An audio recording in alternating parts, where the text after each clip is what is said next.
నల్లవెల్లి నర్సంపేట తాలూకా కాంగ్రెస్ వచ్చిన రేవంత్ రెడ్డి మాకు ఆడవాళ్ళకు ఫ్రీ బస్సు పెడితే ఆ బస్సులో ఎక్కిన వాళ్ళు ఏం చేస్తాను అల్లం పొట్టు తింటాను, డ్రెస్సులు వేసుకొని కూరగాయలు అమ్ముతాను.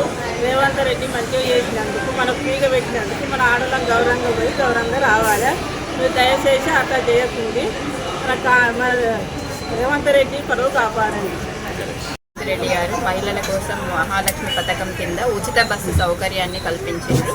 ప్రతి మహిళ కూడా ఇప్పుడు సోషల్ మీడియాలో ఒకటి వస్తుంది ఏంటంటే బ్రష్ చేసుకోవడం అనేది, అలా కాకుండా మనకు కల్పించిన ఈ సౌకర్యాన్ని సద్వినియోగం చేసుకోవాలి, దుర్వినియోగం చేసుకోకుండా అనేది నా ద్వారా ఒక మెసేజ్ని ఇస్తున్నాను. Thank you.